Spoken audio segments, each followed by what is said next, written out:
అత్యంత పవిత్రమైనటువంటి పుణ్యస్థలమైనటువంటి మరి తిరుమల తిరుపతి విశిష్టతని లడ్డూ ప్రసాదం యొక్క పవిత్రతని దెబ్బతీసేలాగా చంద్రబాబు నాయుడు గారు ఇష్టానుసారం రాజకీయంగా వాడుకొని దేవుణ్ణి కూడా రాజకీయాల్లోకి లాగినటువంటి ఒక దుర్మార్గమైనటువంటి వ్యక్తి చంద్రబాబు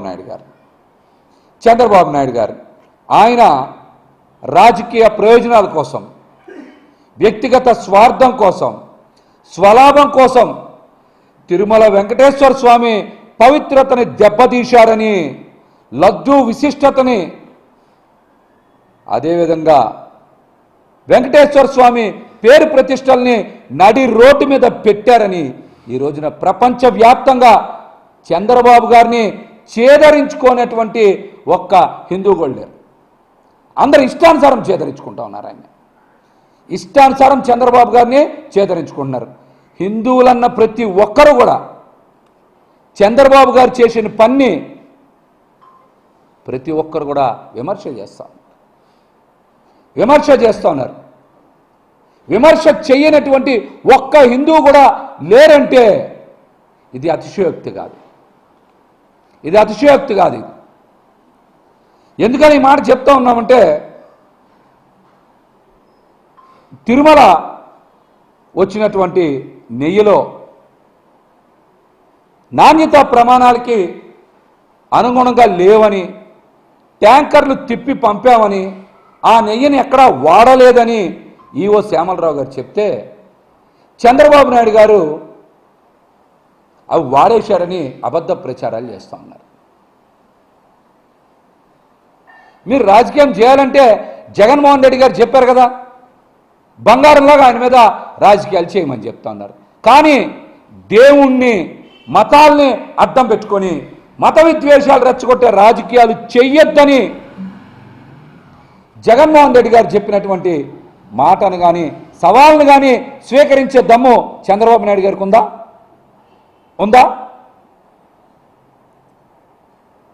తిరుమలలో నాణ్యతా ప్రమాణాలకి అనుగుణంగా నెయ్యి సరఫరా చేయాల్సినటువంటి బాధ్యత ఎవరైతే టెండర్ దక్కించుకున్నారో వాళ్ళది. నాణ్యత టెండర్ కండిషన్స్ బట్టి నాణ్యత ప్రమాణాలకి పాటించి వాళ్ళు నెయ్యి సరఫరా చేయాలి. చెయ్యకపోతే తిప్పి పంపిస్తారు. ఇది రెగ్యులర్గా నడిచే ప్రక్రియే. మనం చూసాం కదా. ఇందులో చాలా స్పష్టంగా ప్రజలు కూడా అర్థం చేసుకోవాల్సింది ఏంటంటే, తిరుమలలో నెయ్యి గనక సరిగ్గా సరఫరా చెయ్యకపోతే ఆ విషయాన్ని తిరుమల ఈవో గారు శ్యామలరావు గారు బయట పెట్టాలి. ఆయన ఎందుకు బయట పెట్టలేదో సమాధానం చెప్పాలి. టీటీడీలో నెయ్యి కనుక సరిగ్గా సరఫరా కాకపోతే ఆ విషయం బయట పెట్టాల్సింది ఎవరు? ఈవో గారు బయట పెట్టాలి. కానీ Telugu Desam party office, TDP office బయట పెట్టడానికి గల కారణం ఏంటో ముఖ్యమంత్రి చంద్రబాబు నాయుడు గారు సమాధానం చెప్తారా, లేకపోతే ఈవో శ్యామలరావు గారు చెప్తారా, లేకపోతే కూటమి నాయకులు సమాధానం చెప్తారా ఈ విషయానికి? చెప్పమనండి. అసలు జూలై 23న రిపోర్ట్ వస్తే సెప్టెంబర్ 18 వరకు చంద్రబాబు నాయుడు గారు రిపోర్టుని ఎందుకు బయట పెట్టాలా? లేకపోతే ఈవో శ్యామలరావు గారు ఎందుకు బయట పెట్టాలా? దీనికి సమాధానం చెప్పండి. అందరూ కూడా ఒకసారి ఆర్డర్ చూస్తే మొట్టమొదట సెప్టెంబర్ 18న చంద్రబాబు నాయుడు గారు ఏం చేశారు? ఒక మీటింగ్లో మాట్లాడుతూ సెప్టెంబర్ 18న చంద్రబాబు నాయుడు గారు తిరుమల లడ్డూ ప్రసాదంలో వాడిన నెయ్యిలో కల్తీ జరిగింది, జంతువుల కొవ్వు ఉందని మాట్లాడారు. మరి అదే రోజున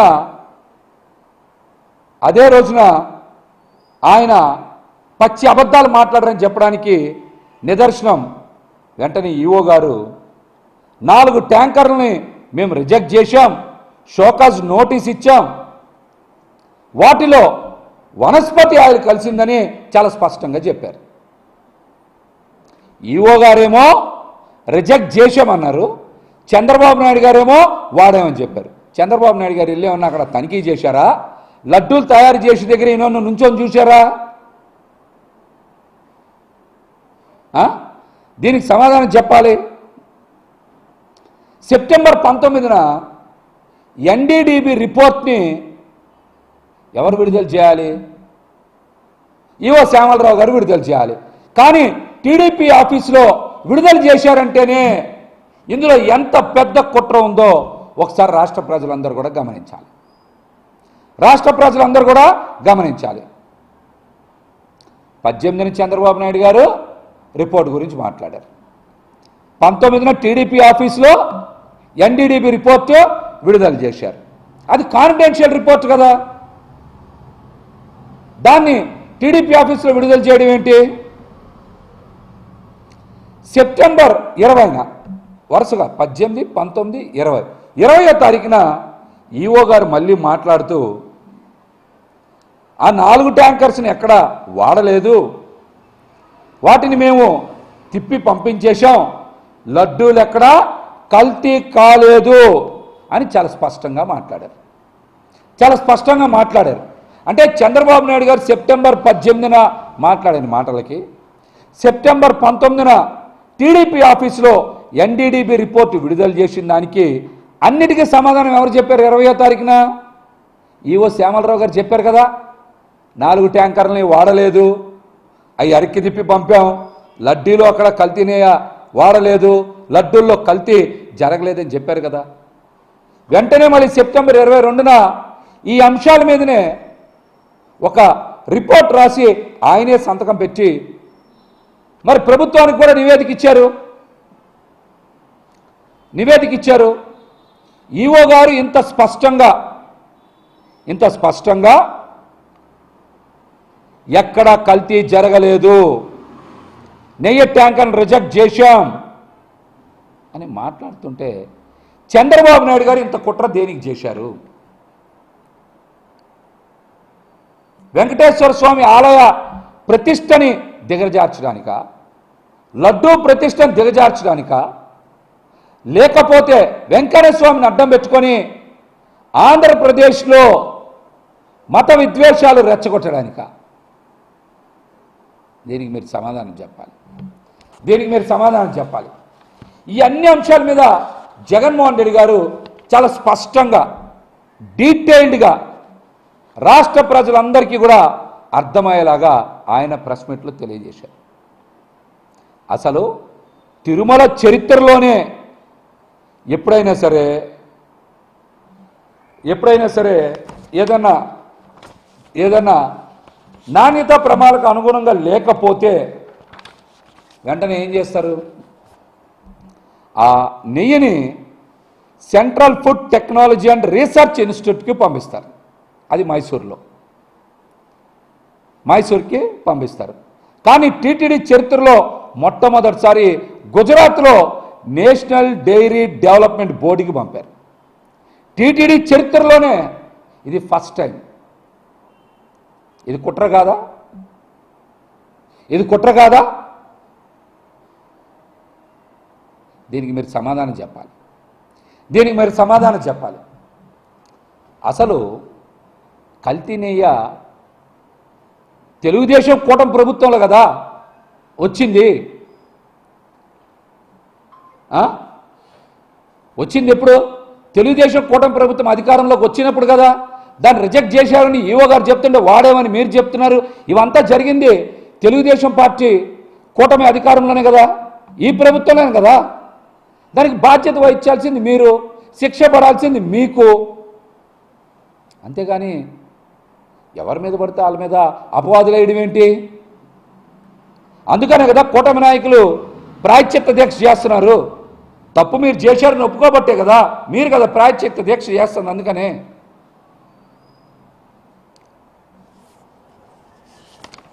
అంతే కదా, మీరే కదా తప్పు చేశారు, అందుకే మీరే ప్రాయశ్చిత్త చేస్తున్నారు. రాష్ట్రంలో ప్రతి ఒక్కరూ చంద్రబాబే దోషం చెప్తా ఉన్నారు. వేళ్ళన్నీ చంద్రబాబు వైపే చూపిస్తూ ఉన్నాయి. సాక్ష్యాధారాలతో సహా కుట్రలన్నీ కూడా బయటపడబట్టే ఈ రోజున ఏదో రకంగా బయటపడాలని చంద్రబాబు గారి అనుకూల అధికారులతో సిట్ ఏర్పాటు చేశారు. మరి త్రిపాఠి గారి గురించి కూడా మనం ఎన్నికల ఫలితాలకు ముందు చూసాం. పల్నాడులో ఎంత విధ్వంసం జరిగిందో చూసాం. మరి జరిగినప్పుడు ఈ సిట్ దేనికి? మీకు నచ్చిన అధికారులతో మీకు ఇష్టం వచ్చినట్టు సిట్ ఏర్పాటు చేస్తే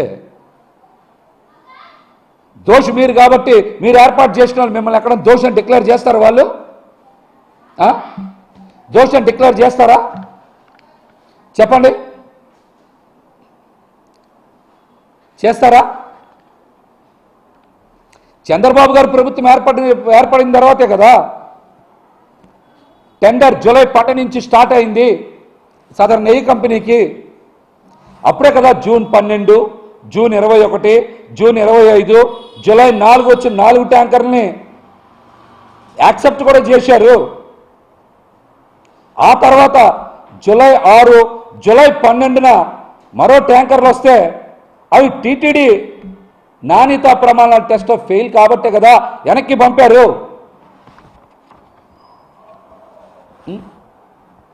మీరు అసలు సుప్రీంకోర్టు విచారణకి ఎందుకు ముందుకు రావట్లేదు? దీనికి సమాధానం చెప్పండి. సుప్రీంకోర్టు విచారణకి మీరు ఎందుకు ముందుకు రావట్లేదు? దీనికి సమాధానం చెప్పండి. ప్రజల ముందు దోషి ఎవరన్నా ఉన్నారు అంటే అది ఈ రోజున చంద్రబాబు నాయుడు గారు అని చాలా స్పష్టంగా తెలిసింది. తిరుపతి లడ్డూ విషయంలో చంద్రబాబు గారి పాపాలని ఎండగట్టడంలో అన్ని వాస్తవాల్ని ఆధారాలతో సహా మాజీ ముఖ్యమంత్రి వర్యులు జగన్మోహన్ రెడ్డి గారు ప్రజల ముందు పెట్టారు. ఈ రోజున రాష్ట్రంలోనే కాదు ప్రపంచంలో ఉండే ప్రతి ఒక్కరికి కూడా చంద్రబాబు నాయుడు గారు దోషని అర్థమైపోయింది.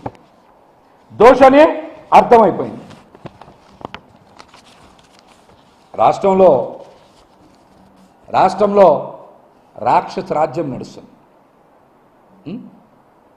దేవుడికి దండం పెట్టుకోవడానికి వెళ్ళడానికి కూడా ప్రభుత్వ అనుమతి కావాలంట. మాజీ ముఖ్యమంత్రి జగన్మోహన్ రెడ్డి గారు తిరుమల దర్శనానికి వెళ్ళకూడదని నోటీస్ ఇచ్చారు. వెళ్ళకూడదని. ఇదేంటి? దీని రాక్షస రాజ్యం అనక ఇంకేమనాలి? మీ పాలనలో 100 రోజుల్లో ఒక్క మంచి పని అయినా చేశారా? చేయలేదు కాబట్టి కదా ఈ డైవర్షన్ పాలిటిక్స్ చేస్తున్నారు మీరు. పక్క రాష్ట్రాల నుంచి కూడా మనుషుల్ని రప్పించి ఇక్కడ విధ్వంసం చేసేటువంటి కుట్రలు చేస్తూ ఉన్నారు. దీని రాక్షస రాజ్యం అనక ఏమనాలి? చెప్పండి, ఏమనాలి?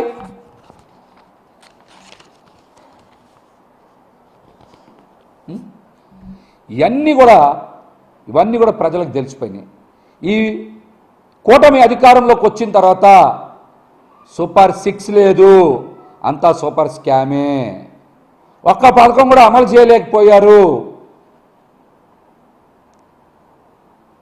వర్షాలు తుఫాన్ల వల్ల నష్టపోయిన ప్రజలకి అండగా నిలవలేకపోయారు. ప్రభుత్వ లెక్కల ప్రకారమే కదా 6,800 కోట్ల రూపాయలు నష్టం వస్తే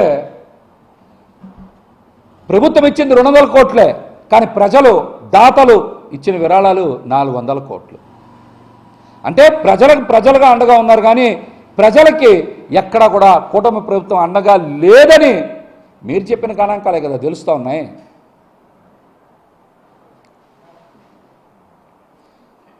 చెప్పండి, ఇవన్నిటి నుంచి పక్కదారి పట్టించడానికే కదా ఈ వివాదాలన్నీ సృష్టిస్తూ ఉన్నారు. ఇంకొక ముఖ్యమైన విషయం చాలామంది మాట్లాడుతున్నారు. గోశాలని ఏర్పాటు చేసి నిత్యం గోవులకి మేతేస్తా గోపూజ చేసే వ్యక్తిని హిందూ ధర్మాన్ని ఆచరిస్తున్నారని అంటారా అనరా? జగన్మోహన్ రెడ్డి గారు ఇంట్లో గోశాల ఉంది, ఆయన గోవుల్ని పూజించట్లేదా?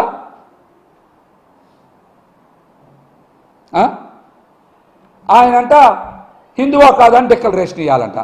గొడ్డు మాంసం తినమని చెప్పేవాళ్ళు మాత్రం హిందువు మీకు, ఆయన డిక్లరేషన్ ఎవరు?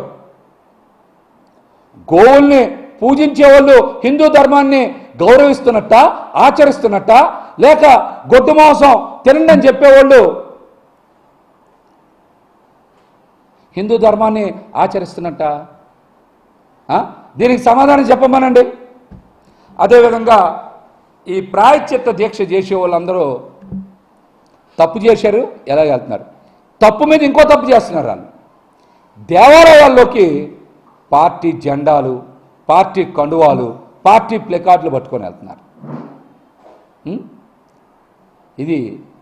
ఇది ఆచారమా, రాజకీయమా?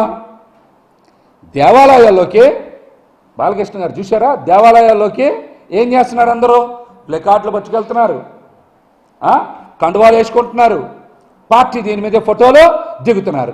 కనీసం మీరు హిందూ ధర్మం పట్ల, ఆలయ సాంప్రదాయాల పట్ల మీకు కనీస గౌరవం ఉందా?